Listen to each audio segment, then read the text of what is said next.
Our sponsors for this episode are Hall's Tree Service. Locally owned and operated, Hall's Tree Service has been exceeding and surpassing customer demands in Newton and the surrounding area for over 40 years.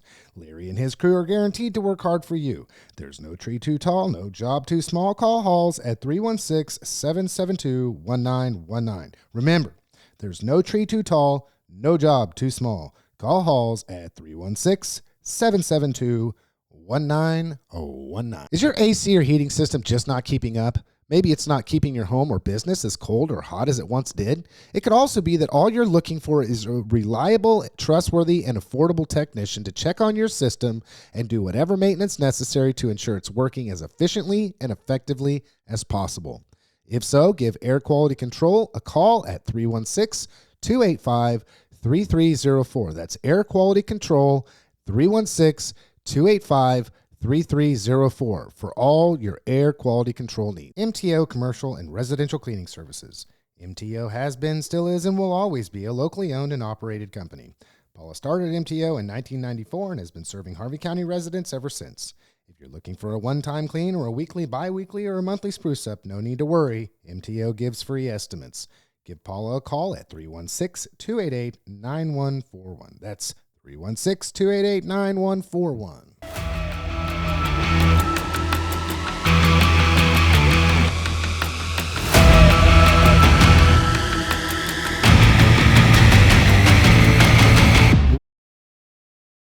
Well, hello, everybody, and hello, Andy and Chad. How was your guys' week this week?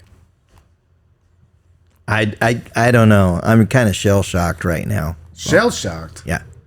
So, Mark Schnabel, the greatest sports writer in Newton history, is on vacation, and so I've been just really stressed. Picked up some backpacks, huh? So extra backpacks with some cameras. I'm very, I am very blessed that on the what was going to be the absolute worst day of my week, Chuck Cheney from down in Butler County jumped in and tossed himself on a couple of grenades, and my ace photographer Michelle Clark also jumped in and took some grenades to soften the blow of Mark being gone. But I've still got about 4 more days of Mark being gone, so it leads to me being more stressed out than ever.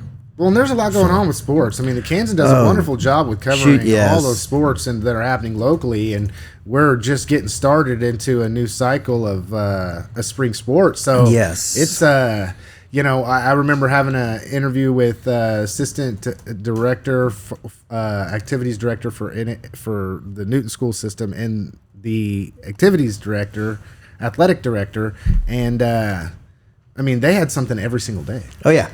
So it's busy. Spring is a busy time. Yeah, lots going on, lots of people, lots of youth doing sports. What do you got, Andy? How was your week? Man, my week's been really good. Things are good. Yeah, spring is here. It is here. Spring is here. We had a little cold snap there, but I'm just, once again, I got to say it again.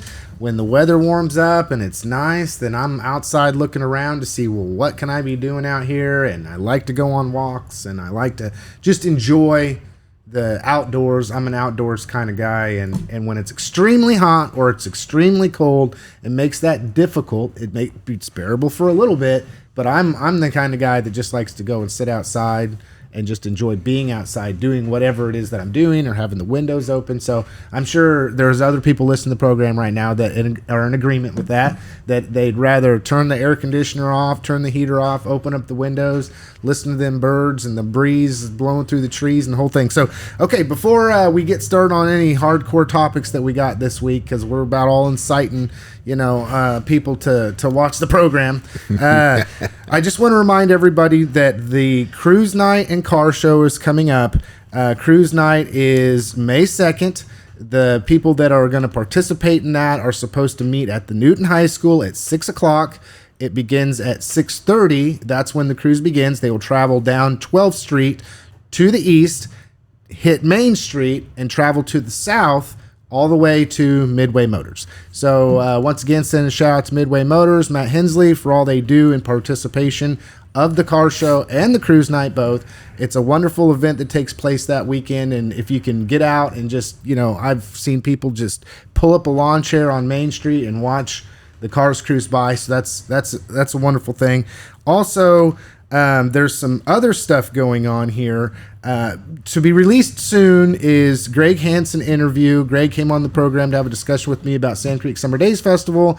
He outlined sort of what was going to take place, so I got a fresh knowledge on that. They announced Sand Creek, who's the Sand Creek Charlie's going to be. So, boo, Chad, you didn't give us a sneak peek. I Not knew even about the initials. Yeah. Hey, man. Maybe next year. RP. That's all you had to say. No. I mean, they sent me the information, and across the top, Carly wrote embargoed until the 4th, and so I made sure that I embargoed until the 4th. That's what it takes. Locked box. Yeah, that's what it takes, man. But once again, before we get started, I just this year I'm usually sneaky.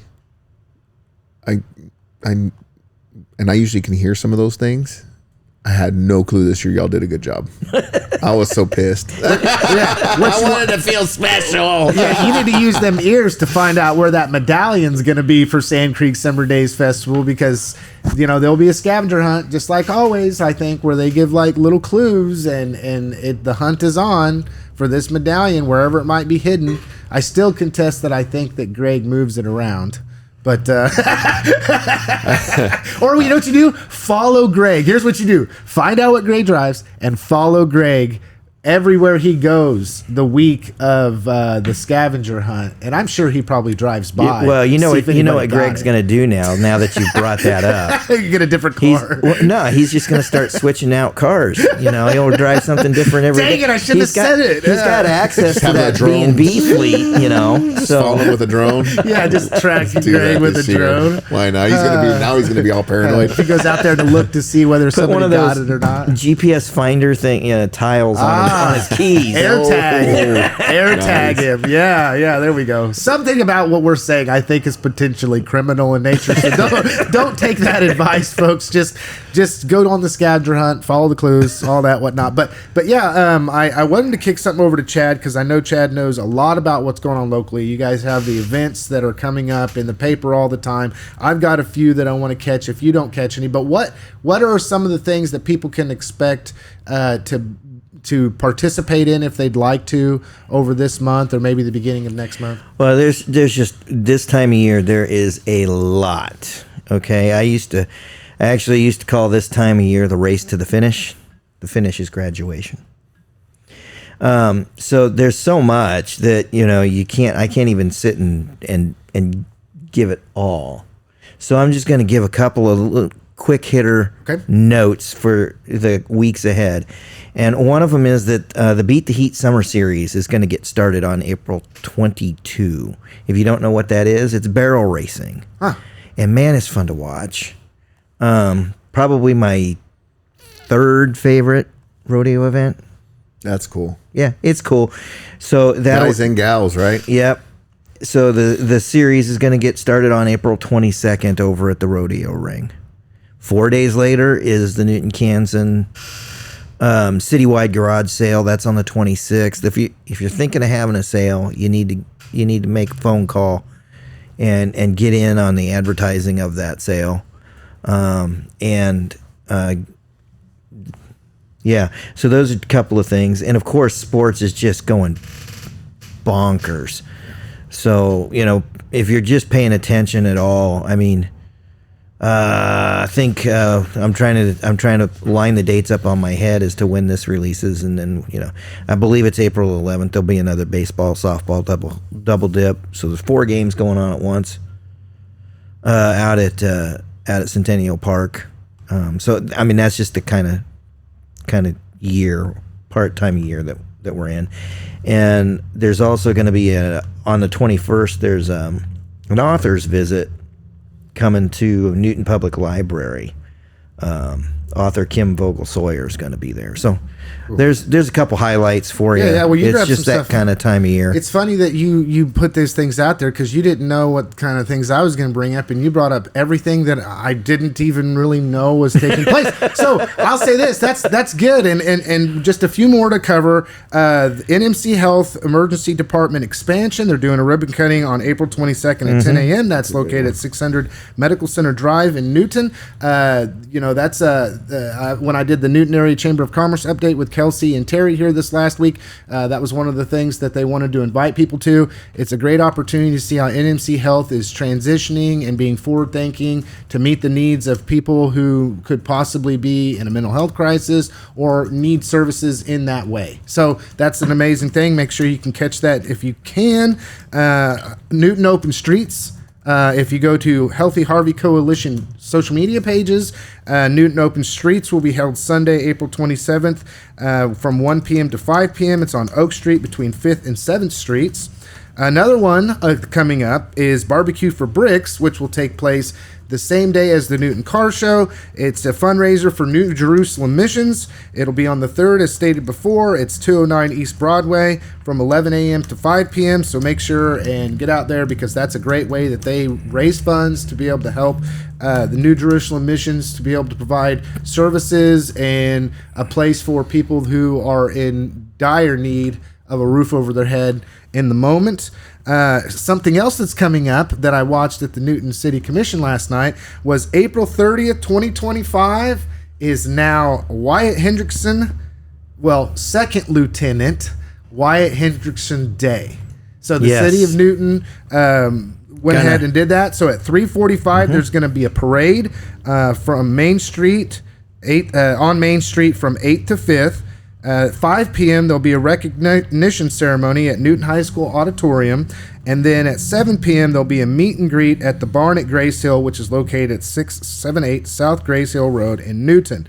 And last but not least, we talked about the Sand Creek Summer Days. Sand Creek Summer Days Festival is coming up June 20th. Speaking of baseball, the Newton Rebels on the 19th open up the Sand Creek Summer Days Festival with you being able to go out if you have a button and watch a Newton Rebels home game on Thursday. Then Friday, which is the 20th, I do believe, then they'll begin with a firefighter versus police kickball. Right, and that's a traveling trophy, awesome event. And it was, and it drew a crowd. They'll wind up competing again. Whoever wins gets the traveling trophy. So I know they're, fire and EMS. They won last year. I'm sure the police is going to do everything they can to get that back. Right, there was even some injuries, last year. Somebody had to go to the emergency room over one of our first responders. But then there'll be fireworks after that. Then Saturday there's going to be a brewery event along with the barbecue event that you can participate in. There's going to be a concert. So much going on with Sand Creek Summer Days Festival, and I'm sure in the future you hear more about that.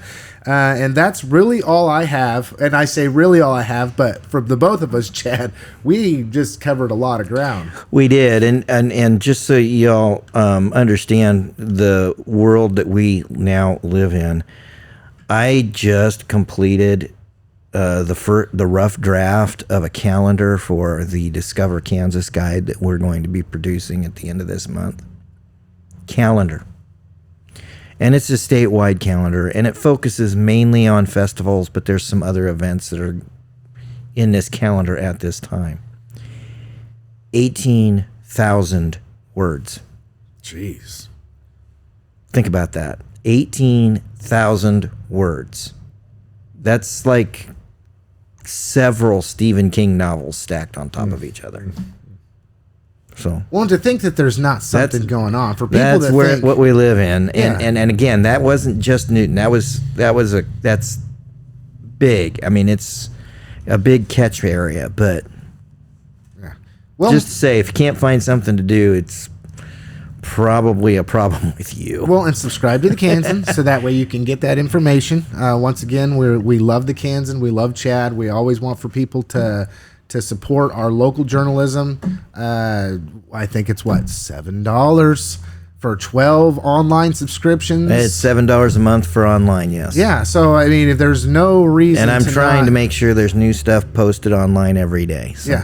Yeah. Well, I noticed that. I noticed that you're doing a knockout job, Chad. A knockdown, knockout job. It's like a Mike Tyson right there. Okay, so speaking of all of the things that are taking place in the community, last night at the Newton City Commission meeting that was held, it was a little bit longer, and one of the reasons that's the case is because ultimately the city of Newton staff help in so many different ways when it comes to these events, right? Sand Creek Summer Days, they're helping with fencing around that. Picnic tables come and go. There's a portion of that they are a participant in. Then, you have Wyatt Henderson Parade and all this, block off roads, all of it. I mean, they're all involved in it, but I stayed and watched through the whole thing, which anybody can do at any point in time. And there was a point there where it just struck me. It was about three quarters of the way through the meeting where they started to talk about economic development. And I don't know how, for me, I think it just struck me with the emotion. I don't know if you guys, Chad, I saw you walk in, so you were obviously there, and Andy had talked to you and just wanted to make sure that we're all on the same page. But 5 out of 5 commissioners agreed that they have some economic development projects continuing to come. Part of that is an investment in infrastructure to ensure that they're supporting these economic development endeavors, and then just growth. So it's a push-pull, right? You don't want to pave a road to nowhere, but as businesses begin to come, and we need to accommodate those businesses and the safety of people in our community, all 5 of them really expressed, and I'm going to say disappointment might be the word that I'm looking for, but just an excellent word. Just disappointed, not angry, not even frustrated, just disappointed with the fact that they would have liked to see throughout these conversations a little bit more investment or a little bit more participation from the county. Is that how you guys viewed that? Yes, and let me give you the context. Okay? Since I sit through county commission meetings and city commission meetings, I'm going to give you the context here. And I think Rod Cry made it pretty clear where he was coming from and what kind of spurred him on to make some of the comments that he made. But now twice this year, the city of Newton has gone to the county commission and laid out a road improvement project that would be, there's no would be, that is mutually beneficial to the city and the county. And these projects came about because of economic development. First project was South Hillside, which the city would like to add to the truck route for the Kansas Logistics Park and specifically GAF. GAF's talking about 130 semi-trucks a day. Post-construction, by the way. 130. It's a lot of activity. Yeah, and that's going to empty out onto First Street. In addition to 36th. So they wanted to improve that road. That road specifically, that's where this frustration started and disappointment started, because that road specifically, one half of that road is in the city limits. One half of that road, and I'm talking, this is a north-south road. So get my directions. The western half of this road is in the city limits. The eastern half is in the county. So they went and they said, hey, we need to do this. It's a multi-million-dollar project. Do you think you guys can help with that? And the county said no. Okay. Now let's move on to East First Street. East First Street, which is where Hillside's going to empty out onto for some, is the city has decided that they would like to see that road expanded, made larger.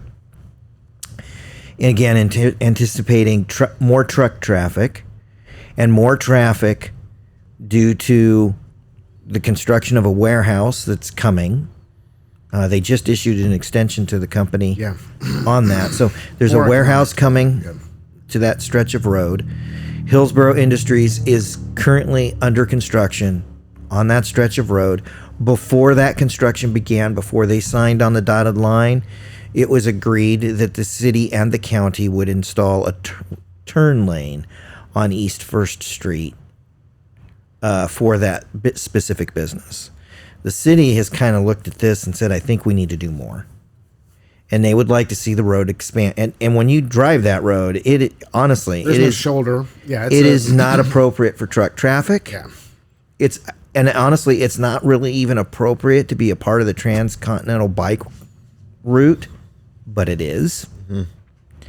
And it serves the Newton City County Airport. Now, the reason that it's called the Newton City County Airport is both the city and the county are involved in maintaining that airport and the ownership of that airport.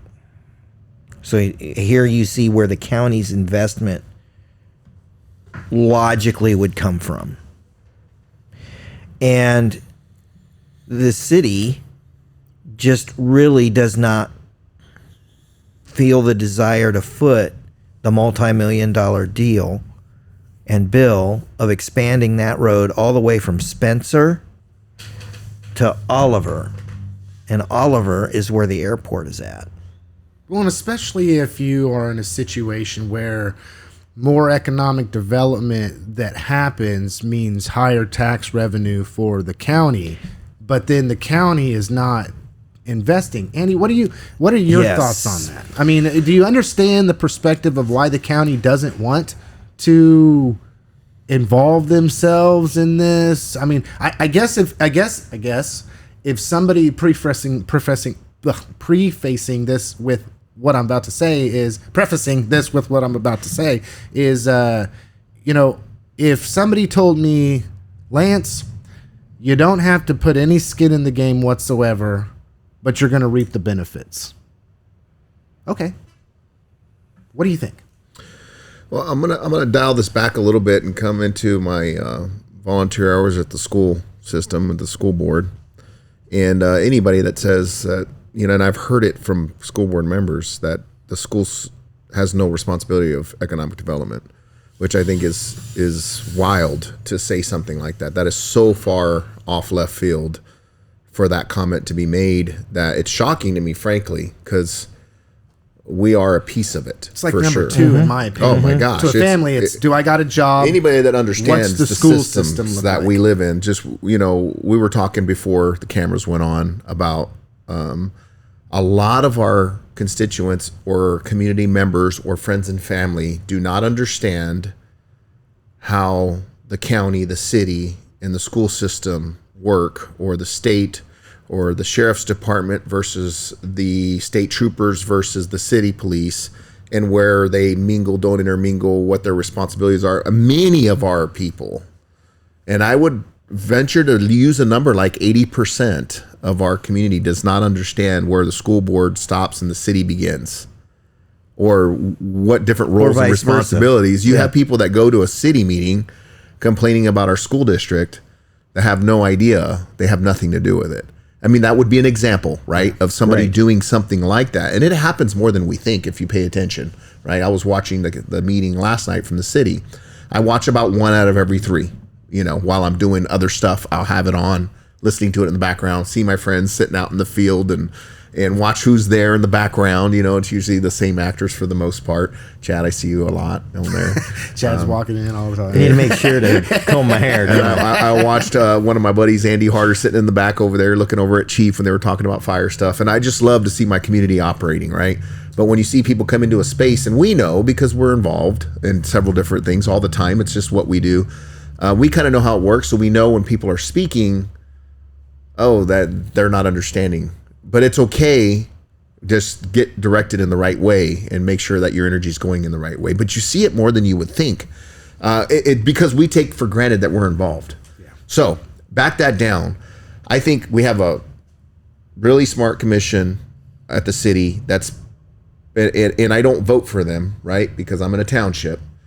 But at the end of the day, watching them and those being my friends and family and having lived in that community for a long time or living in this community, I want to see the conversation because it's not wrong to have that talk. And I think we need more of that collaboration and conversations. And that's one of the things that the city met with the school when we did this deal here, 10/10 of 22, when we sat down with the city commission and they got their city commission vision statement and their whole packet here from 2021 to 2025 strategic plan and progress updates, right? And they gave us this, and we need to be collaborating as a school district in the city, but we also need to be collaborating with the county.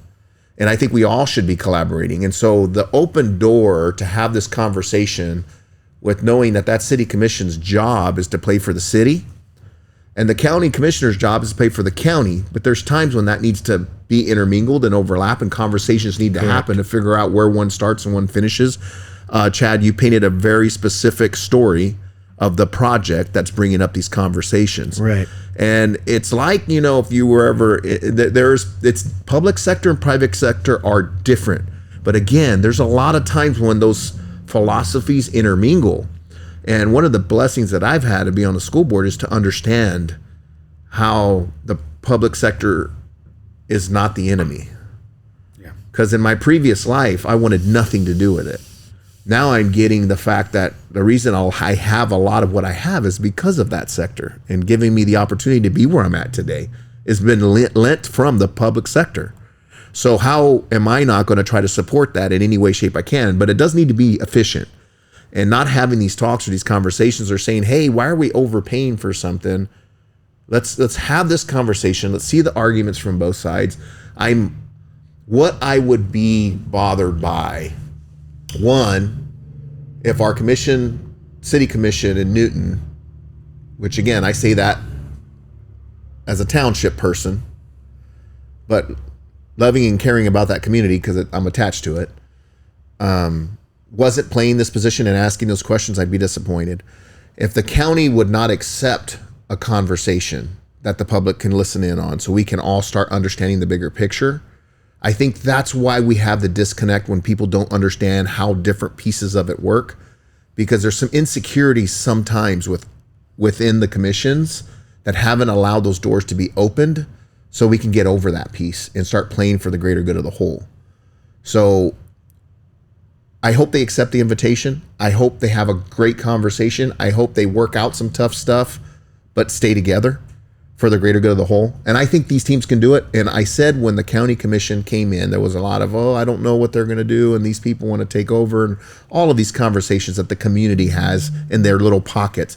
This is a good opportunity for them to, I said, let's see what happens in 2 years and what decisions are made. And I think this is the first major step into these two groups working together for the greater good of the whole. And I'm really excited that the opportunity is out there. Now let's see the reaction. Let's see what they do. And I would be really up front and center at those conversations listening because I want to see how people operate. I want to understand the level that they're willing to rise to for us as a community. And I think they can do it. Until they have that conversation, I really want to stay away from it. Well, and communication is key.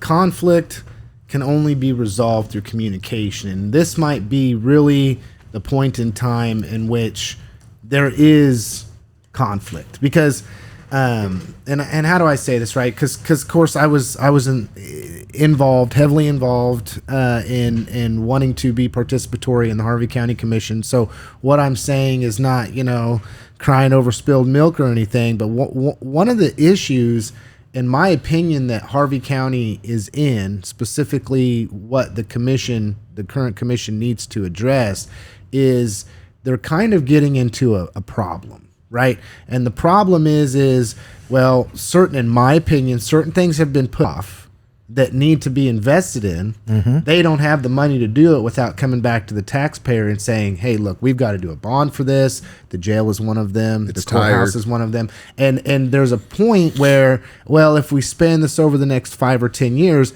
might not be able to do that. So then you get into the conversation like what we're talking about between the city and the county and the shared partnership of putting money in as an investment to be able to grow economic development in a way in which there's a return on that investment, which then helps the county commission and have an easier time at trying to manage their budget, right? Because right now you're not getting any more revenue.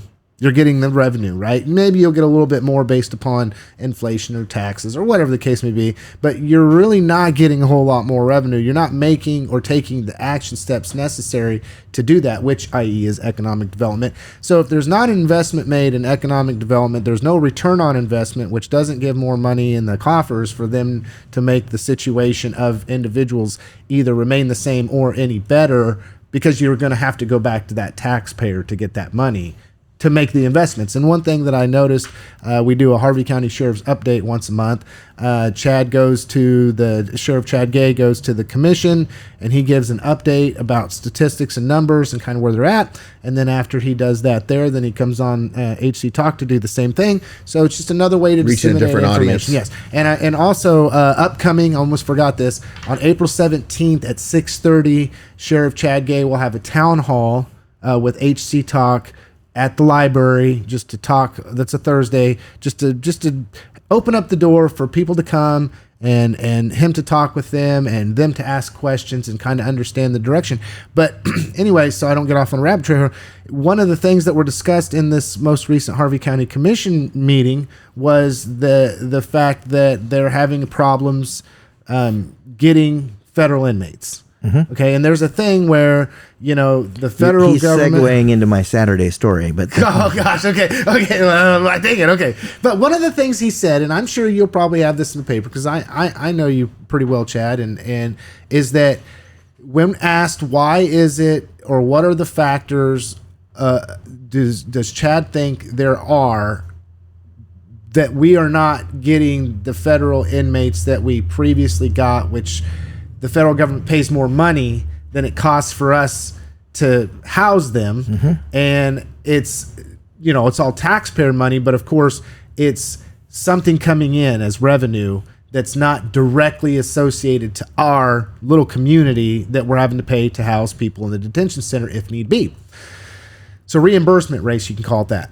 One of the things that he said that stuck out to me, because we've had this conversation about the jail and its aging and the investment that's going to need to be made and how much we invest and what we choose to do, is that he believed that it's possible, okay, that one of the reasons why we are not receiving as many federal inmates, one factor that could possibly be, has to do with the jail itself. Yeah, so the condition of the jail. condition of the jail. That's and the reason that I did not turn that around quickly as a county commission story is that I've got some digging to do, because there's been some work done about the condition of the jail and also the cost of dealing with the condition of the jail.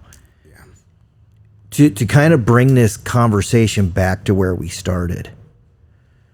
The city of Newton's very frustrated right now,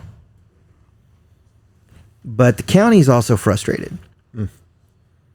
And you've hit some highlights as to what their thinking is right now in this point of time, right? So when the city is coming and asking for money, it's going to be a hard sell, and it's not necessarily because it's the city. It's not necessarily because the county doesn't see value in having that partnership. It's that the county looks at this and sees, you guys want a couple $1,000,000 for a road project, but we're under construction at the Pine Street building on a multi-million-dollar project. We know we've got to deal with the jail, which is going to be a multi-million-dollar project, and I'm hoping on Saturday I can give you some hard numbers on that. We have renovation to the courthouse that's coming, that absolutely has to be done. That's going to be a multi-million-dollar project. And we have a road and bridge facility that at some point we have to deal with, because at some point it's going to become an employee safety issue. It already is, Chad. Yes, and that's another multi-million-dollar project. So they're looking at it from that perspective. That doesn't include aging bridges. Let's bring this back. Exactly. Let's bring this back as an entrepreneur, right? Here's a quick story, and I don't want to belabor it anymore because I think we got the picture. But I got somebody approached us to buy their business. They gave us a number. We're going to go kick the tires on the number. The number's way too much. You can tell off the front end. But this person who owns this business is bought in, and they've been there for a while, and they need a retirement, and this is how it works. But when you look at the property value and you start looking at the equipment and you start looking at the facility that they want us to pick up as part of the purchase, because they want to sell everything.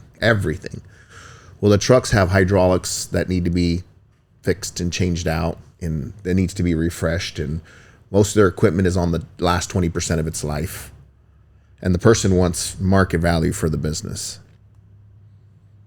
And it's hard to come to terms with, you didn't invest over time, so now at the end, right before we're going to buy it, we see you buying new equipment right at the tail end because you want to spoof up those numbers because we're going to come and kick the tires, and you have an idea of what it looks like when we come through there to possibly offer you something to buy the business. The amount he would have to spend to get the number to where what he said originally he wanted to is not going to be worth it for us or for them, because I would just go buy new. Yeah. And we're in the public sector very unaware of those things. That's where the business side does intermingle. And when do we make those investments? Somebody's going to have to make them. And we've had people invest in us to be here. Unfortunately, it's been on the backs of taxes and all these things that I don't know if anybody really likes it. Some of us learn to deal with it because we're more givers in nature, right?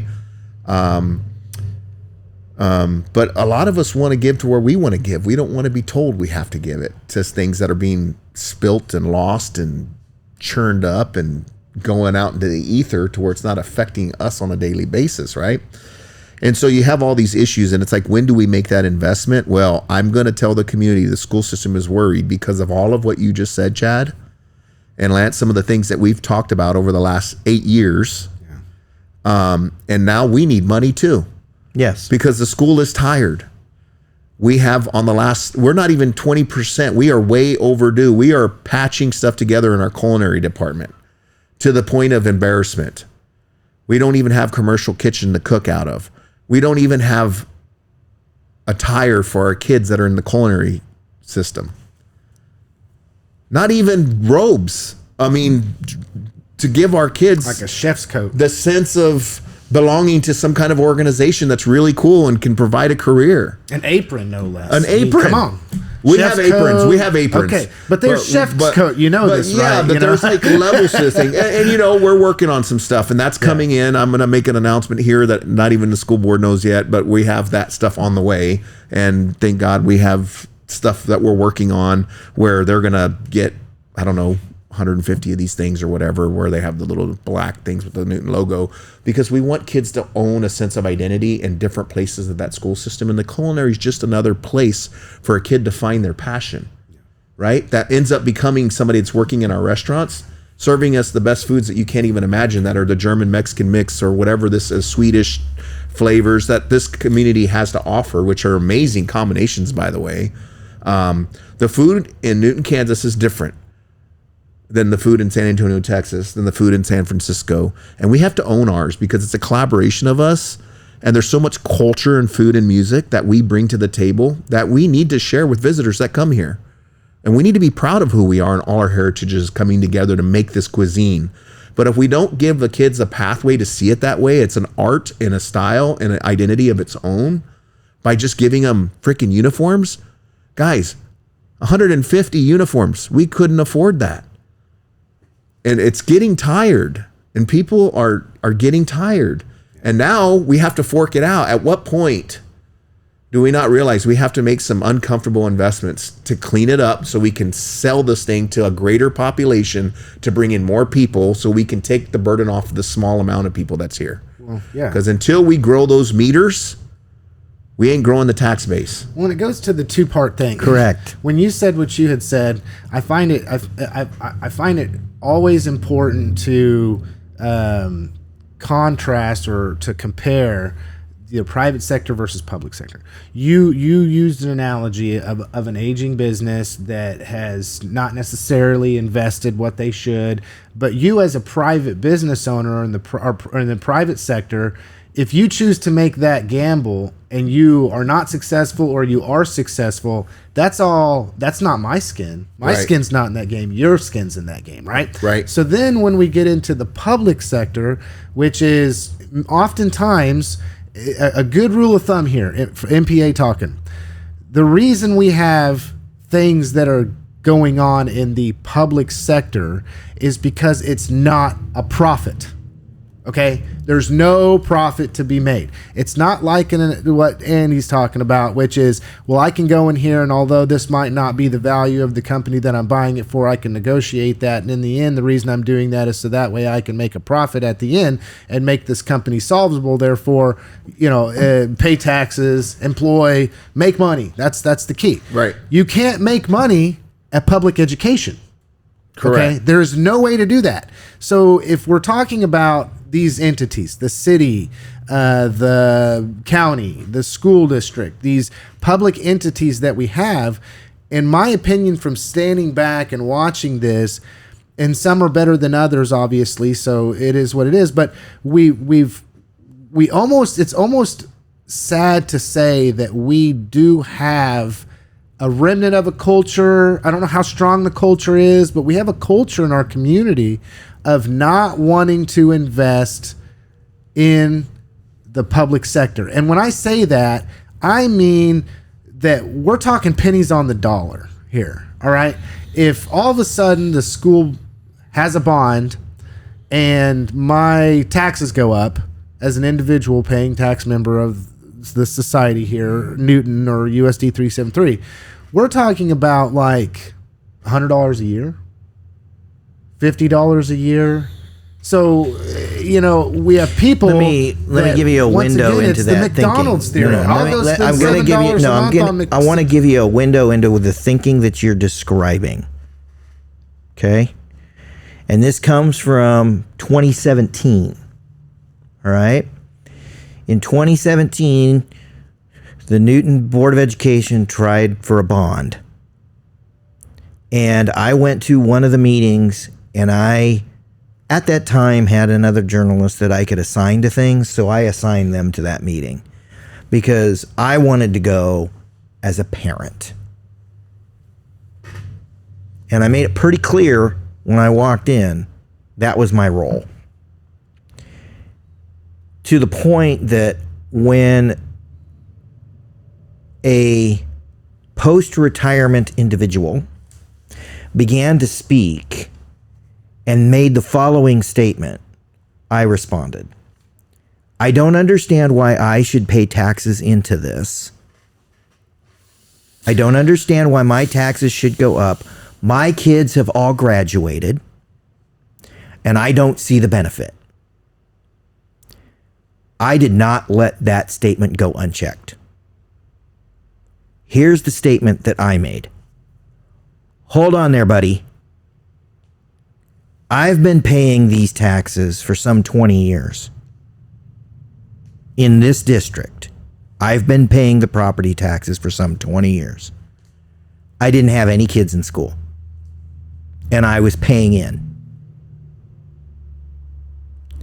My kids are starting school now. So honestly, it's your turn. You need to repay the investment that I made in your kids. For your kids. We do not understand that concept, and so often we do not push back when that statement is made. Why should I invest in this? It's not going to benefit me. Yeah, and I think some of that goes to culture. I totally hear what you're saying. It's like carrying buckets of water up and down a hill. And we have people that are on Social Security that are really tight, like down to the coffee grain tight. And I get it. I mean, the lady, one of my buddies visited, had seepage in her windows. He cared enough to go visit her. She had problems. I'm not going to say specific names because I don't have permission, but he ended up visiting her. Great redheaded guy. Y'all know who he is. He might have a handle of Boom or something in his name. He's just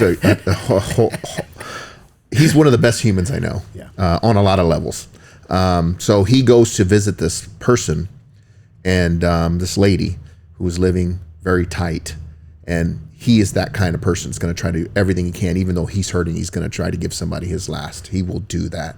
And he found a way to help tape her windows up because of the draft, and bill was high, and just trying to figure out how can I help this person with pennies to understand her situation and to have some empathy of what's really going on to somebody that's not unreasonable. They're just struggling. So we have those people too, Chad, that we don't want to say anything because we know some of them are family and friends. Some of them are us.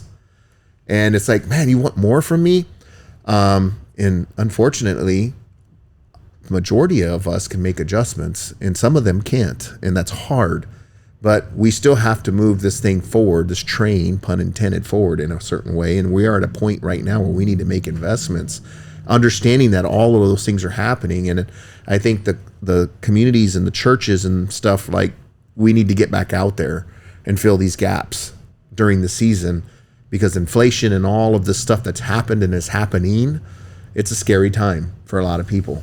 But that doesn't mean you don't grit and go forward. We just have to find a way for our organizations and our institutions, like churches and not-for-profits, to get out there and serve in a different way to help plug these gaps and do some financial education and some reality checks with friends and family about, hey, man, maybe we don't buy that bottle of Crown this month. Yeah.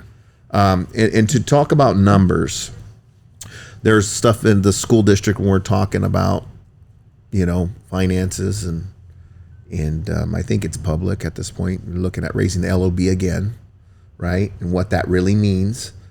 And so for the tune of about $7 a year, we can have a pot of money go from 31 to 33. We will be one of 2 schools that aren't doing that right now. And so there'll be one left after us. That other school's in a different situation and has different pockets and different tax base than we do. It helps us tremendously. It helps our administration operate differently. It gives us tools to negotiate differently. It gives us an ability to give our teachers more of what they deserve because they ain't getting it now. And to show them that we are trying everything in our power to give them a hand up. And it frustrates me when you hear people say we got to pay them more, but then we don't do the things we need to do that. So the honest to God question is, have we done everything as a board to make sure we're trying to get our teachers what they deserve? And the answer right now is no. And until we do that, that's the next step of doing other things to show them, hey, we want you here around our kids. We want to show that we appreciate your value, because yeah, you have the studies that that's not everything, and that's true. But at the end of the day, it's something. And we've got to figure out how to do that. And it's $7 a year. It's not nothing, but it's $7 a year.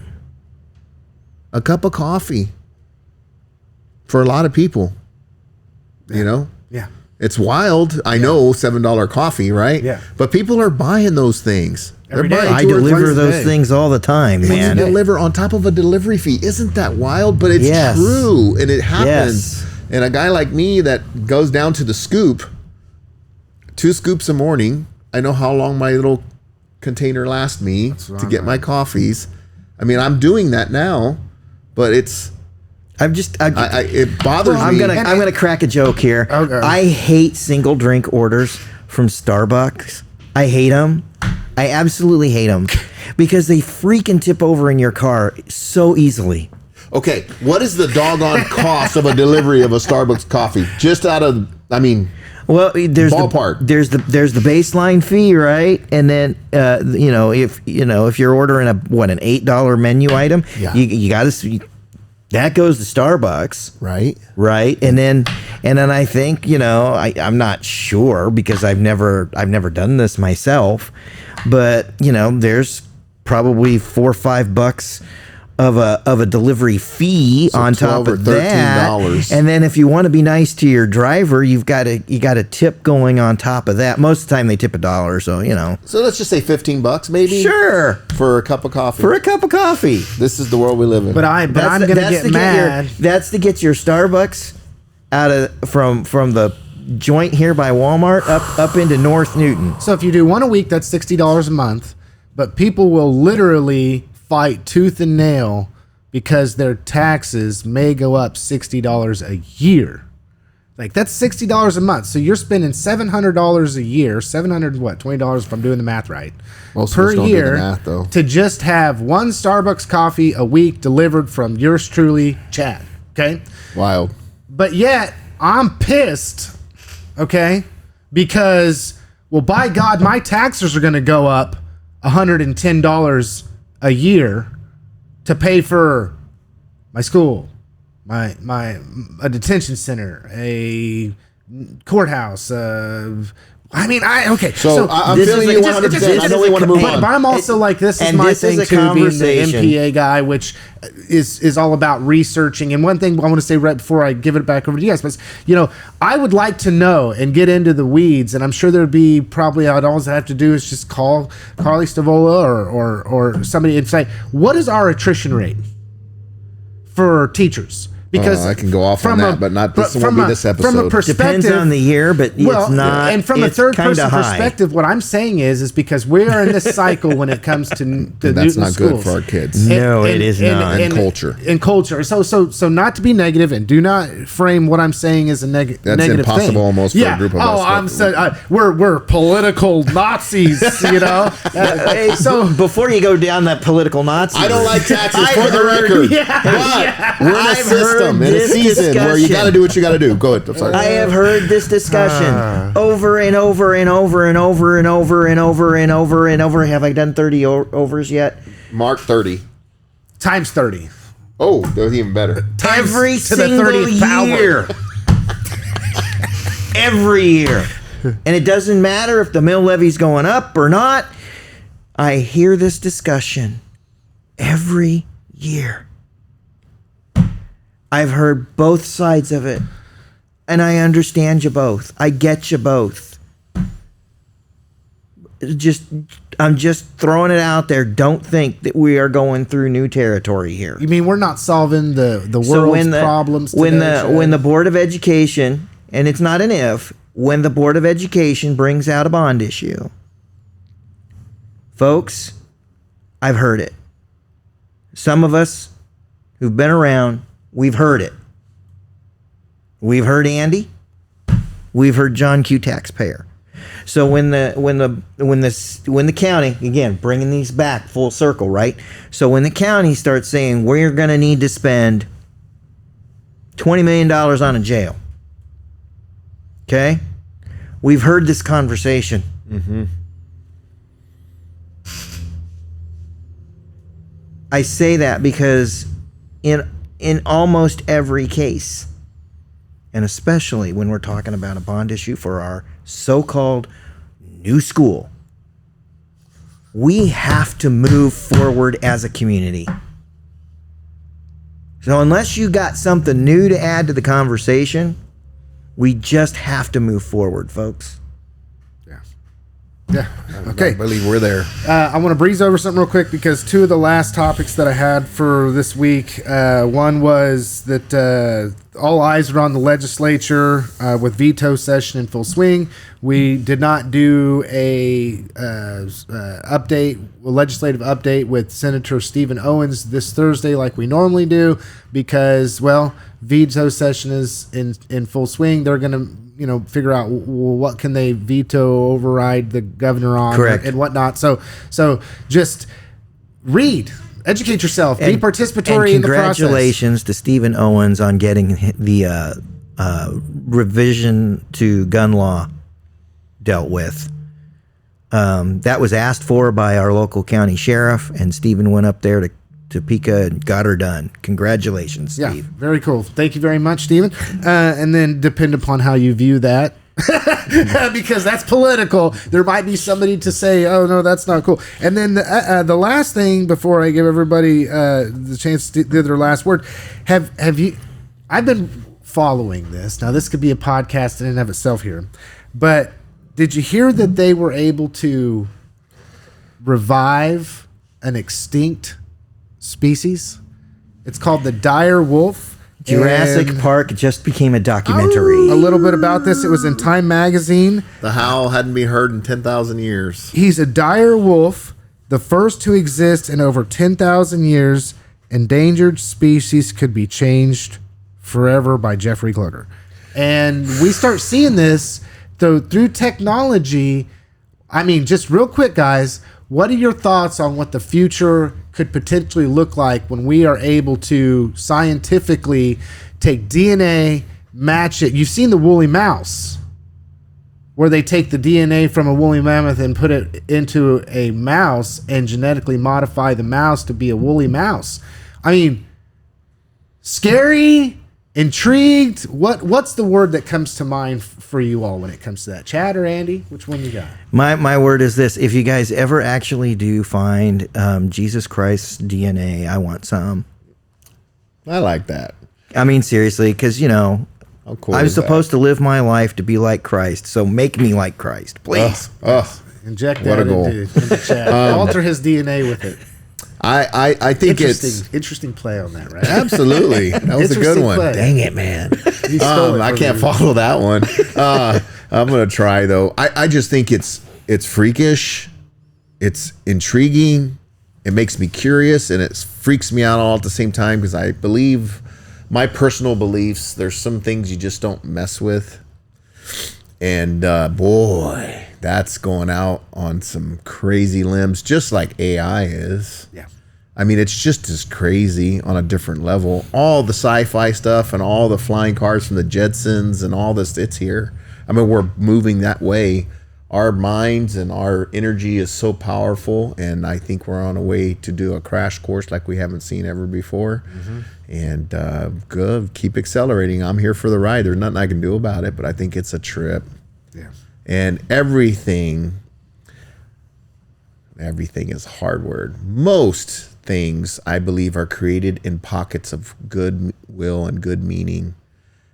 And almost everything takes a turn for the wrong as soon as the wrong people get their hands on it. They're out there, folks. And that kind of stuff worries me. So anyways, big picture, So you're wow, saying crazy we're going to cool. have about a bazillion Wyatt Hendricksons Oh my god. because he's going to be a super soldier. Dude. We're going to replicate Captain America. No. It's even worse. Terminator's on the way. Oh, sure. It is like I just read last night. Bionic human beings. I read this article about where war will be in 15 years from now. And I got a picture of the robots that they're creating for it. It's the Terminator. And you put AI in those robots and they decide to turn around on you. Wow. Yeah. It's a trip. Yeah. Okay. Mine on this one is iRobot meets Ender's Game. We're ushering in the end of the world, and what I would console. I've talked about it on the program before, but the Great Reset, which is I believe that man comes to a certain point in their evolution, and something happens, and it just resets for some other reason or whatever. I'm a conspiracy theorist when it comes to that. I think it is. I think we're in trouble when we start altering these things. Even like Andy said, it's for the good. It's not, and I think AI is going to be the death of us. I think this is going to be the death of us. Start to be negative on that. Final words, Chad. Wow, set me up right there, huh? I wanted to get you on that mood. It's going to be the death of us, Chad. What do you got to say? That's pretty dark.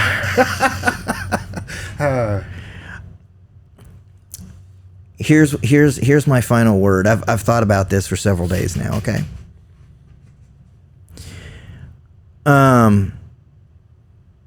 I want to kind of apologize to Kevin Henderson, and the reason is that I don't think when I brought him up last week, I don't think I was clear enough about why I was bringing him up. Okay, so straight up, he was not a part of the blockage of myself into the Halstead groups, and that was kind of the topic that I brought him up under. He wasn't a part of that. But what he has been in is the person who's been vocal at the county commission. And that's why I brought him up, and why I also made statements like, the concerns he's bringing, they are valid and they need to be dealt with. And I truly believe that those concerns will be dealt with. And it may not turn out the way he wants, but Kevin is always been fairly vocal on things, and he's been public in those things that he is vocal about.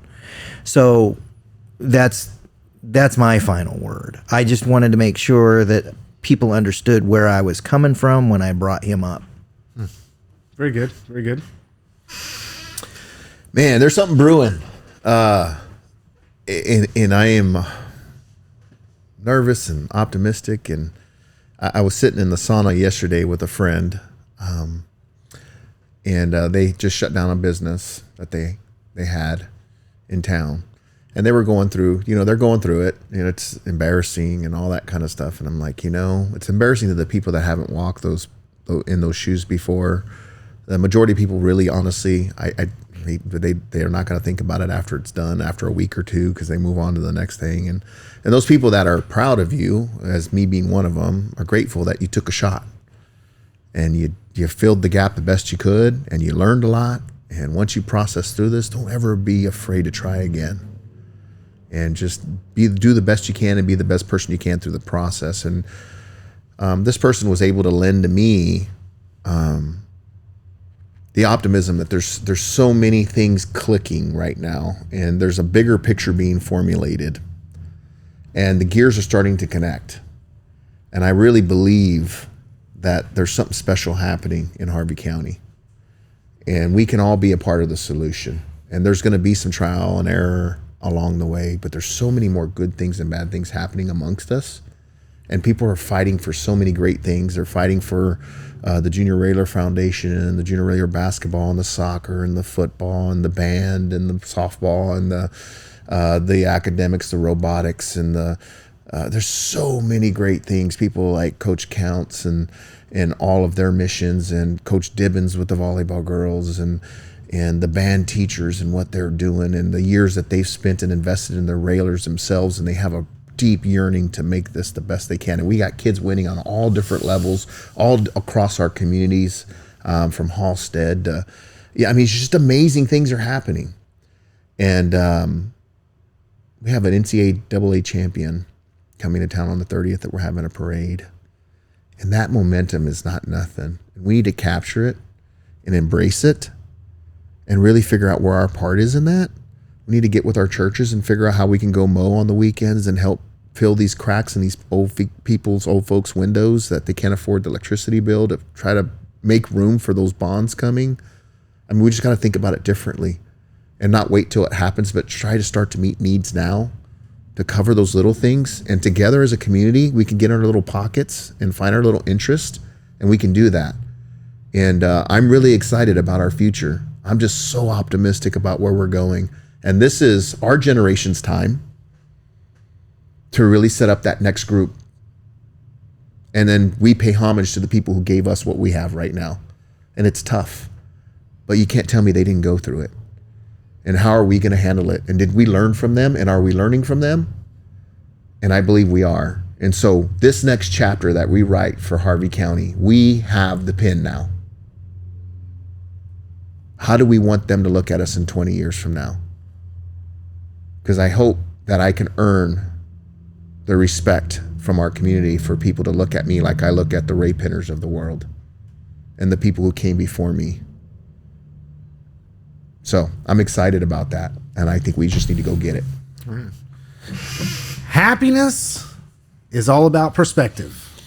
If you are someone who thinks or lives your life in a way where you believe, if this happened, or if I had this, or if this was this way, or if it was that way, then I'd be happy. I'd feel happiness. I'd feel contentment, or I'd feel peace. The truth of the matter is, happiness is a frame of mind. It's a perspective. And I can personally tell you that there were times in my life, many, many times in my life, where I was able to maintain happiness with oneself, not based on existential circumstances, but my frame of mind and being thankful for what I had, even if it was my health, the clothes on my back, the ability to breathe in and breathe out. Have a good week, everybody. Peace and love.